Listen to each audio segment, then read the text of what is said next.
Dans ce quartier tranquille, loin du centre-ville de Vidauban, le drame n'a surpris personne.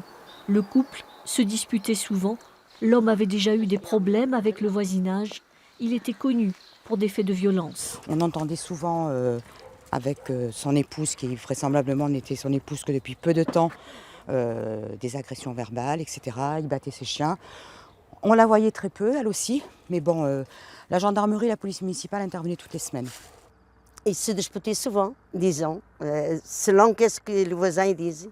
Elle se réfugiait des fois chez une voisine. C'est ici, devant chez elle, que Dalila a été abattue de plusieurs balles dans la nuit de samedi à dimanche.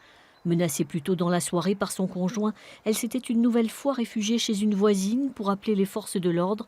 Quand les gendarmes sont arrivés, ils lui ont conseillé de quitter son domicile. L'homme s'était enfui. C'est en récupérant ses affaires qu'elle a à nouveau croisé sa route. On aimerait bien pouvoir éviter ce genre de drame.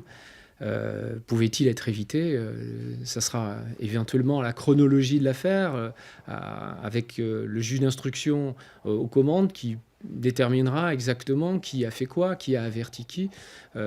Aujourd'hui, c'est un peu tôt pour vous dire si un drame peut être évité. On se pose la question à chaque fois qu'il y a des violences conjugales qui terminent de cette façon-là.